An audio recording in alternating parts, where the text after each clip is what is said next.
This first chapter is about Deshaun picking up Bible supplies for the church, but then encountering the first boy he ever had sex with. So, it's chapter 9, as it's called. And I lost it again. Why does it keep going back there? Right. Your phone wants you to read a different part. It's like, I'll pay the bills on you. Chapter 9. Deshaun raced to the Bible supply store, thoughts haunted by dead lovers and, strangely enough, polar bears. A memory he thought he'd made up had been confirmed by his mother the night before. In his youth, he remembered driving with his mother and his cousins to Birmingham, Alabama every summer. They would always visit the church where the 4 little black girls died in the bombing, and then they would go to the zoo to see polar bears in July. Mom, asked Deshaun very inquisitively, would we really see polar bears in Alabama in July?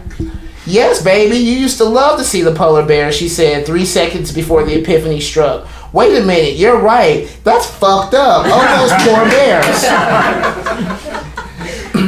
There are always more hard truths to dig through. The second ghost-like presence in his memory was the man in the pink suit. His mother's older sister and her teenage daughter lived up the way. They were his caretakers. When Deshaun rifled through his earliest memories, the man with a pink suit was always in the background. An older black man, sunglasses, pink suit, and fedora. In the boy's mind, he looked like the shirts of Panama Jack that were popular in the 80s. He remembered the man walked with a cane and his aunt and his cousin didn't mumble a word to him. He remembered the man's specter-like presence until it creeped him the fuck out. He asked his great aunt to confront the memory. Oh, that was Arnold Jackson, explained his aunt in a kind of cool voice. We never talked to him because he was a rapist and a child molester. He had attacked some girls in the neighborhood and he had been after your cousin for years. His aunt spoke in a surprisingly disinterested, matter-of-fact tone as she continued crocheting. Some ghosts are real, said Deshaun to himself as he pushed along the highway. It was time for his duties. As assistant to his mother, the preacher, he cleaned the church, washed the choir robes, and took care of the necessaries. Today he had to go to Coleman to Blood of the Lamb Bible Supply to pick up the programs for the next Sunday. He hated driving to Coleman. It was Ku Klux Klan country. He remembered as a boy seeing I Ride with Nathan stickers, the text printed over Confederate flags, referring to Nathan Bedford, the first Grand Wizard of the KKK.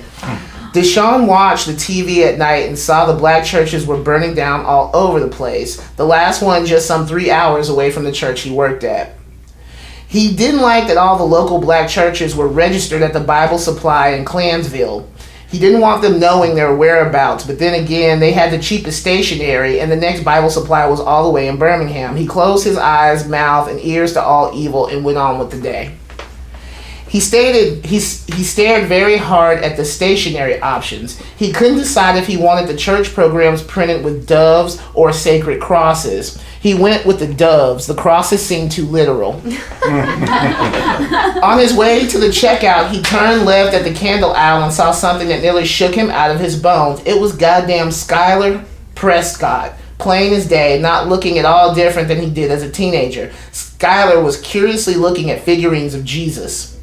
Deshaun collected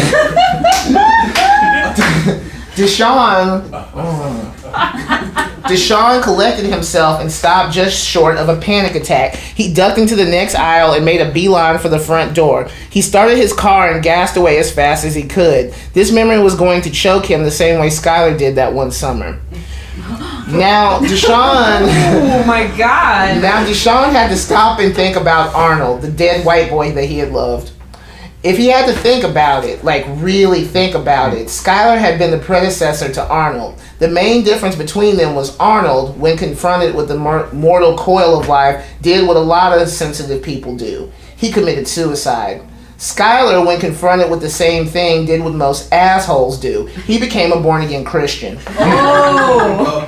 Of all the white rock and roll boy dick Deshaun had tasted, he couldn't think of anyone in the subcategory he despised more than Skylar Prescott.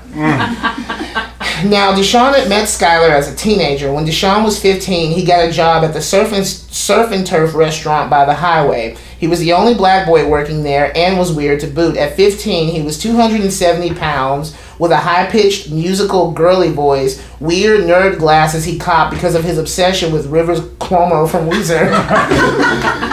Needless to say, the mid-90s rural Alabama town didn't get it. They mostly pretended not to see him. He would bust tables and take plates from customers, feeling like a ghost.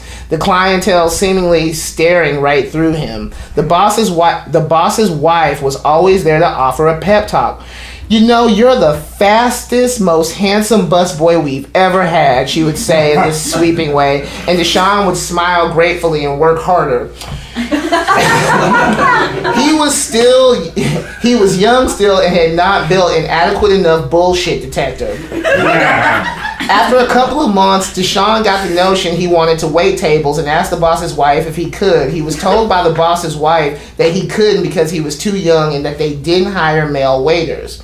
The one that they had hired years ago was a gay man who the boss's husband, the cook, imitated by lisping and prancing around, and his employment went over like a lead balloon. Deshaun accepted that it wasn't meant to be until the day Skylar showed up. Skylar was 15 also, but skinny, with a deep voice, and he was white. It was to take Deshaun another couple of years to figure out why they picked him to be a waiter, but not...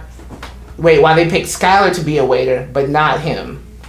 Skylar and Deshaun made a bond. They were both devotees of Alternative Nation on MTV and both played punk music. Skylar even rolled Deshaun his first joint. Skylar had convinced Deshaun to skip church on New Year's Eve so they could go see a ska band that was performing up the road. Deshaun was in a mild awe of the show. A ska band, members dressed like mummies and throwing cake and spaghetti everywhere. When he felt a tap on the back of his shoulder, Deshaun's mother was standing behind him in a wig and sunglasses. Your grandmother is in the hospital, she said. We have to go. As it later turned out, Deshaun's mother was lying and his grandmother was fine. His mother drove him straight to the New Year's Eve gathering at church, and he sat right next to his grandmother, sulking. Wow. Oh, but this is fiction, you guys. Don't get so invested. Skylar was an only child with divorced parents. His father was a professor and his mother was a furniture dealer who had been a cook in an earlier profession. Deshaun noticed how different Skylar's parents were from his own.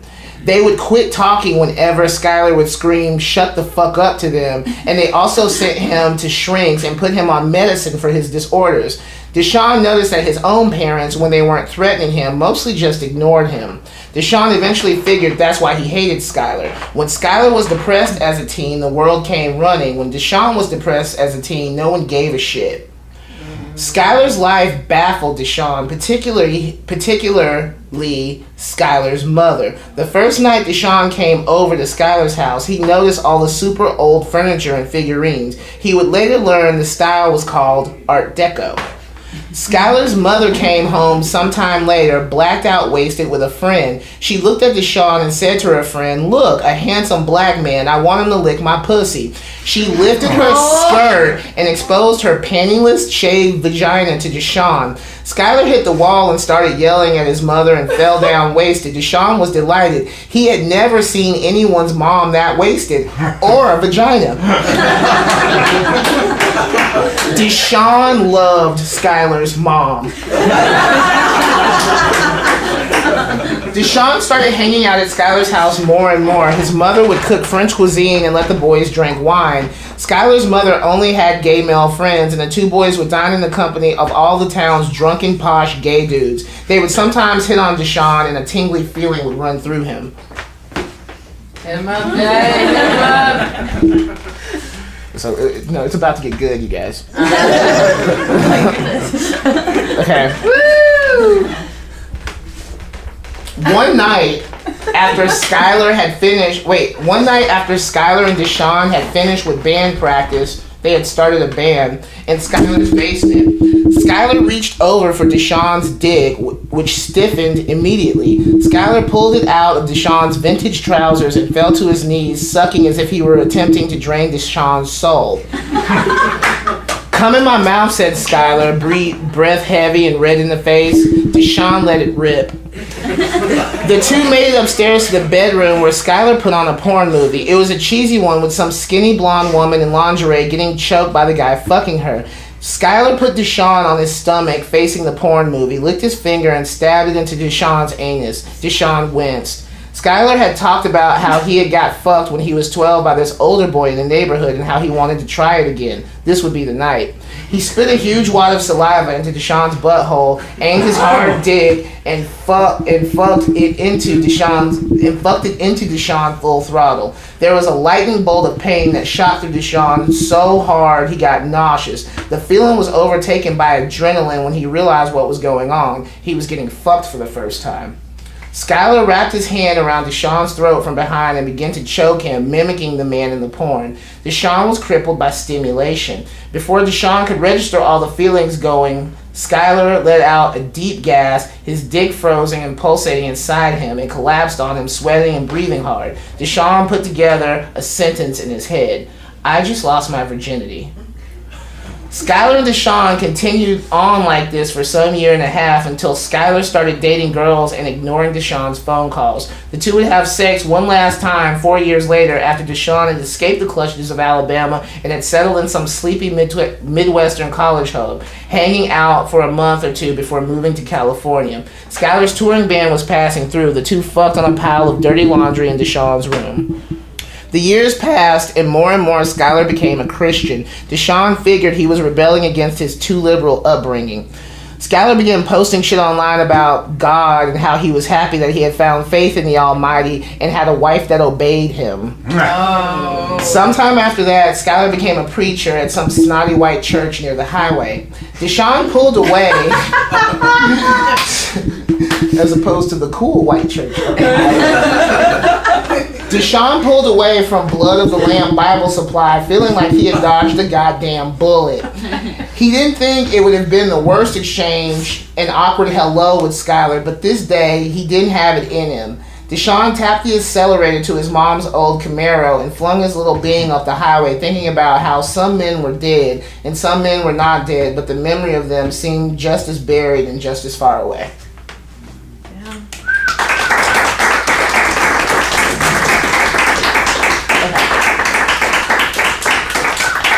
So essentially, like, this is a book about loss, right? So it happens during a summer where, you know, Deshaun's living in California, a lover commits suicide, but then it progressively thinks about, there's a lot of dead men in the book. So it's kind of a book about, like, which men go away, which men stay, like, what people deserve love and what people have to, like, find a way to just be with themselves. So this chapter is about him dealing with the loss of his first two lovers, or a couple of them. Fuck it. His prologue. And if any of this gets too heavy for you, we can stop and heart circle. But I can tell y'all can probably handle it. Chapter 1.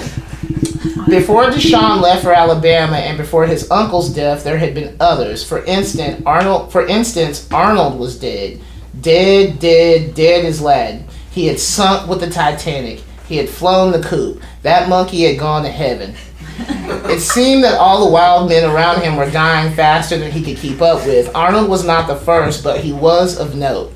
Deshaun had received the message on the morning train on the way to classes in Oakland. He hopped on the next train back to nowhere. There was nowhere to mourn the dead boy. Arnold had not lived in any one place for very long, and he had pulled so much shit that no one really loved him that much anymore. Or maybe they were waiting to love him again, after he climbed out of the hole into which he had dug himself, like he would appear out of thin air, a magician's assistant with a tiara and a sash that said healed or something. The dead boy had died before completing the same magic trick. He would be that type of memory, one to forget. 3 days of crying ensued, and then a phone call happened. Arnold's final roommate called Deshaun and asked very sweetly if he could clean the dead boy's room. Deshaun said yes. He made it to the house on a rainy morning. This would be the last favor he would do for Arnold. He had loved Arnold. No one knew that him and Arnold had been fucking the whole time, and from outward appearances, it probably seemed like a casual camaraderie. Fucked up boy loves even more fucked up boy. Deshaun showed up with supplies to clean up the dead boy's room. There were old clothes, new needles, crack pipes, Lorca poetry, and books by Bukowski. The dead boy was... Oh my god, it's not funny. It's always there. No, it's totally funny.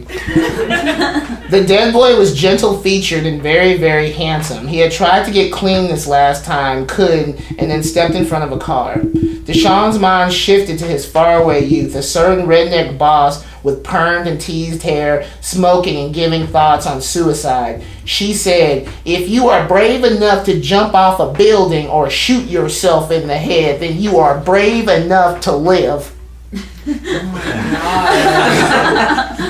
He took it as truth because an adult had said it, and he had believed it up until the point that he knew someone that had stepped in front of a car. Up until that point, he stepped in front of the car. Arnold had not been a brave person. He had been fatigued, and he had made a choice. Deshaun stood over an unopened jigsaw puzzle box. He wondered what Arnold felt the moment that car struck him. Had he regretted it? Deshaun believed in energy, and he believed in the other side. He lit candles, paid respect to the 8 corners, and prayed, that is, hope, that the gentle, handsome departed was resting in power. He asked whatever God was listening to hear him on this. He set up Arnold's altar, a white candle, and a glass of water on the highest point in his room. There were, of course, people around town who liked to talk. They called the handsome dead boy a junkie. After that, they called him a thief. This was truth. He was also loved by God, offered Arnold's mother. Maybe this was true also. Away from the talkers and gossipers were the inner circle Arnold and Deshaun ran with. Criminally minded and largely harmless. It is a beautiful thing to surround oneself with people who had pulled too much sketch shit to judge anyone ever. The type of people you could fuck over, and as long as you could prove it wasn't anything personal, would forgive you. Right. Everything around Arnold went missing. Rent money, LPs, stamp collections. There was naturally some resentment, but then again, everyone saw in Arnold a brother who was in deep pain, which made his trespasses not to be forgotten but forgivable. Somewhere, Arnold still had his wings. But there was still the matter of cleaning the room. Deshaun knew he couldn't clean this room all at once. It would take days, and it was fine. There wasn't the dead boy's laughter to hear on the phone anymore. There wouldn't be his physical presence in the room, by the window strumming a guitar or smoking or standing there naked with the most beautiful erection you could imagine. The place where Arnold's life had made a rude exit was now a black hole, a deterioration in the film loop. This void meant that there was time. Cleaning up a mess takes time. Deshaun knew that to clean the dead boy's room, like to really clean it, he would have to put on an armor of detachment. Detachment was a beautiful thing. You needed detachment to be non-judgmental. He didn't want to say that Arnold was a selfish piece of shit for dying. He wanted to feel noble about it. He stayed neutral and non-judgmental as a strategy for keeping it moving, a bargaining tool to keep the darker thoughts at bay. But in life, people make judgments. Making judgments is the first thing people do. Deshaun had loved about 100 tragic motherfuckers, and this boy was no exception. Loving this type of man meant not being able to have opinions, judgments, or expectations. It meant being practiced and letting things just be. Deshaun internalized all of them, their fears, their hopes, their mistakes. He looked at these boys so hard that he didn't see them anymore. He only saw himself. This was either a beautiful thing or the same mistake all deep empaths make. Judging any of these tragic boys he loved would mean having to judge himself. It already seemed exhausting. Walking a mile in someone else's shoes is always uncomfortable. That said, he wanted to channel the feelings of the dead boy, the adrenaline pumping in him. What had he felt when he walked in front of that car? The second he moved forward, had he regretted it, or had he felt some form of relief? People tend to navigate from their own experience. Deshaun himself never thought of suicide, but he could understand ennui.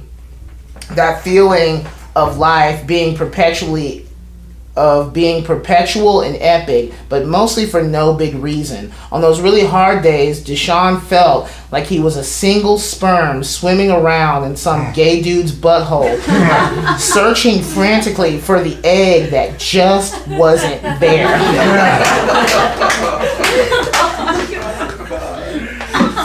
But suicide, never. Homicide, yes. Fuck yes. The thought of killing some rude, deserving asshole was so orgasmic it gave Deshaun a boner. But of course, this was just a thought. Killing someone also felt like a really complicated math equation. There were the time variables, X's and Y's, and where would you dispose of a body these days? A killer had to be self-sufficient and clean up his tracks. A suicide victim left a mess for someone else to clean up. He wondered if the EMT worker who cleaned up Arnold's body from the highway had felt a certain way about it, or if he just saw a job as a job. Under a pile of exhausted art supplies, Deshaun found Arnold's Nirvana shirt. It smelled like hell and sparked some memory that he cared for. Besides being one of Arnold's favorite bands and one of his favorite shirts, there were the historical baggage loading it down. Deshaun remembered April 4th, 1994. Deshaun had been in 6th grade. He remembered a windy and cold pre-spring day, his hate for the school bus that had dropped him off at home. He remembered turning on MTV and fucking losing it. Kurt Loder was on the MTV screen. Kurt Cobain had killed himself, shot himself right in the head. The next year in 7th grade, Deshaun ditched Sunday school and Bible study and started running with the premier group of headbanger girls at his middle school. It was Margaret Lopez, Amelia Andrews, Raylia Ballers, and one girl whose name he didn't remember. A year to the date of Kurt's death, the crew held a satanic seance under the stairs of the drama room, a very, very failed effort to raise the spirit of Kurt Cobain. Deshaun didn't care about the seance being not so successful. He was just happy that these girls had invited him in and stamped his cool card. They wore all black. They smoked weed. They were sort of sexually active. Margaret Lopez was rumored to have gotten fingered the summer before. And they practiced Satanism. How fucking cool was that? They had left the stairwell feeling defeated. Why hadn't Kurt answered them? Now, in all small towns, people talk. One of Deshaun's bitch-ass Christian cousins ratted to his mom that he was hanging out with white girls that worship Satan. His mother, furious per usual, showed up to his room that night with a belt, watering at the mouth. Are you a headbanger? Do you be at school banging your head? She had said the word headbanger with a salty peculiarity of a woman saying with active disdain a word she had never known existed. She beat his ass, took all his Nirvana records, and left to spend the night at her boyfriend's house. The little hero inside the boy stood, post-ass beating, all rage, his body covered in red whelps. He was trying to catch his breath. My mom is such a bitch! In one statement, a whole life began, and a plot twist that he would later figure out in life, he had reached the epiphany. He didn't like Nirvana because he knew what the fuck Kurt was talking about. He liked Nirvana because it pissed his bitch-ass mom off. Hail, hail, rock and roll. The devil's music was still doing its job, still prompting kids to leave a nowhere life. The night of getting his ass beat by his mom would crescendo into a life. Now, those kinky banger girls were posting pictures of kids on their computer screen these days, a view into their normal lives. The lives they lived in places like Texas and Kansas. They had houses now and families. Deshaun looked up, and all he knew were musicians. Ew. Every boy he had ever loved had either been a musician or a drug addict, usually both. It was a yucky realization, but it kept to certain themes of his life, themes of stubbornness, of going longer, harder, of always being the last to leave the party. I want off this ride, he said, really, really meaning it this time. He didn't want to be at this party by himself. He looked across the way of the whirling vortex of the room. He felt like someone's mom, minus the tits and the patience. He didn't know who to blame for Arnold's death. Maybe 1990s MTV? Deshaun couldn't pinpoint exactly who it was that sold him and his buddies the idea that they were all going to do a bunch of drugs and then be rock stars one day. Selling this idea was like selling cigarettes to kids, but I guess they sell kids cigarettes too, he concluded. Another angle on this was that Arnold and Deshaun had two different parental realities. Arnold's parents were too high and checked out to check in. Deshaun's main parent, his at times single mom, could be humorless and perma-sober, the type where a child might wish a parent would develop a drug habit to calm them the fuck down. But she checked in. All history aside, though, he still didn't fully understand why Arnold was dead and why he was still left standing. Within 3 days, he finished cleaning the room and saying his goodbye to Arnold. He was still young, and Arnold was his second lover to die. Maybe not the last. Men either become pieces of shit because they've had their ass beat too much or because they've never had their ass beat a day in their life. There was Deshaun's first boyfriend, Jatius McClancy. Jatius had his ass beat every day of his life. That's what had killed him. John McClancy was Jatius' younger brother and Deshaun's arch nemesis. They played in the cotton field behind Deshaun's boyhood house, and as far as John was concerned, it was open season on Deshaun's ass year-round. He would hurtle dirt clods at his head and call Deshaun a faggot so much that Deshaun actually started to believe that he was indeed one. John would sometimes beat up Deshaun, and both boys' mothers would come out to stop the commotion. Deshaun didn't see it at the time, but behind all this competition, plain and simple, John hated the way his older brother, Jatius, favored Deshaun.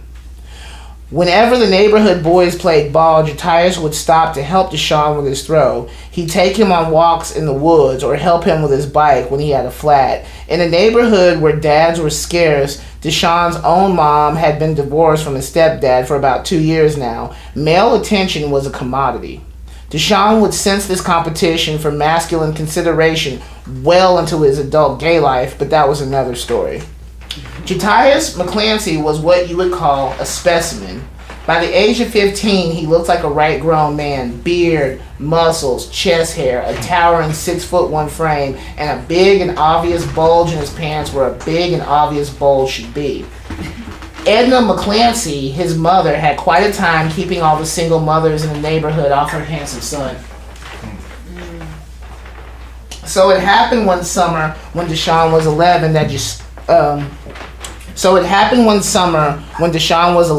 Jatius touched Deshaun in a way that an older boy should never touch a younger boy. This excited Deshaun something crazy but confused him too. Either way, he figured he didn't mind and that he wanted more. The McClancys lived behind Deshaun's house, behind Deshaun's backyard and up the cotton field. Deshaun's mom would leave for her boyfriend's house, and Deshaun would leave his baby brother sleeping in his crib to go see Jatius. He would run up the cotton field and through the moonlight. He would run so fast beside objects so dark he felt like he was flying. White cotton against moonlight and fireflies. It looks a certain way. That summer, Jatius showed Deshaun his first pornographic movie. Deshaun grabbed Jatius's dick, and it was the first dick he had ever touched. He was flushed with it, the way he imagined a small stroke to feel. Later that summer, Deshaun watched from a tree eye level with the window in Jatius's room as Jatius had sex with Teresa Watkins.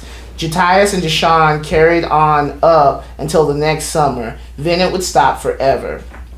Edna McClancy was an overworked and overstressed single mother. She was one of the few women around with a college education. She had worked for the Army base since the time she got pregnant with Jatius. One could imagine this woman's head hitting the glass ceiling so hard that there was blood running down her face. She she was a nervous woman. Deshawn remembered sleeping over at the McClancy's house and Edna waking them all up at 1 a.m. with a vicious racket. You worthless bastards. Get up. Get the fuck up. Y'all gonna clean this dirty fucking house. Y'all gonna clean this dirty fucking house until I get tired. Damn. Deshawn would later understand, as we always understand much later, why Jatius, despite being a teen sex god, also wore the look of a defeated man well before his expiration date. And then shit really hit the fan. Jatius worked as a cashier at the Piggly Wiggly in town. Of course. It was around the 4th of July that Jatius got caught giving Teresa Watkins $126 worth of meat for free through his checkout line. He got fired.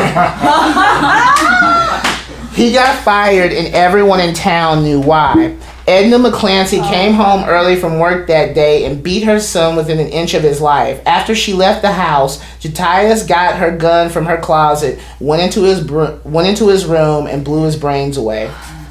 Deshawn walked into Jatius' room a day and a half later. He walked past John, who was in the living room, staring off, silent and far away, into a wall. Deshawn's mother was among the neighborhood women consoling Mrs. McClancy and cleaning up the blood from the carpet. It just wouldn't come up, his mother said in a tidy way as she was baking a pie for the funeral dinner.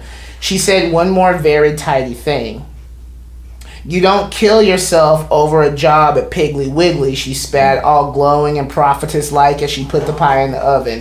Deshawn, being the little ingenue that he was still ignorant to the larger metaphors at work around him. He didn't know the world for what it was yet. One large, conniving, goddamn Piggly Wiggly. While silently watching his mother wrap tinfoil around the other already baked pies, he made a small mental note of what she had implied. It's okay to steal from grocery stores, he thought, but it's not okay to die. Thank you.